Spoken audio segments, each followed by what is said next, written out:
इथं सायंकाळची सुरुवात आहे. 4 वाजले. तिथं बहिणाबाईनं घेतलं झाडू मारायला, अंगण साफ करते. आणि आमचा मामा आला होता, तर मामासोबत असं चालू आहे खेळणं भाषाचं.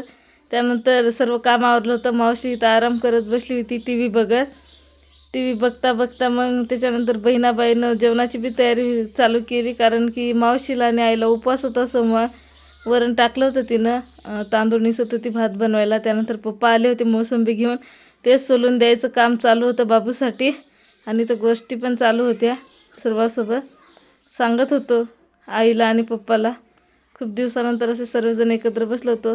त्यानंतर सर्वांनी चहा घेतला संध्याकाळचा, आणि त्यानंतर मी पण घेतला. सर्वच जण काय कॅमेऱ्यासमोर येण्यासाठी कम्फर्टेबल नसतात. त्यानंतर जेवण पण बनवून झालं. वरण भात, भाजी नव्हती, सॉरी, चटणी बनवली होती आणि चपात्या. त्यानंतर बाबूला इथं वरण भात खाऊ घातलं. त्यांनी पण जेवण केलं. त्यानंतर बाबूला खाऊ घालून मी पण जेवण करायला घेतलं. वरण भात आणि चटणी. चपाती नाही घेतली, चपाती बनवली होती पण मला खायची नव्हती. चटणी वगैरे घेतली आणि वरण भात, बस एवढंच.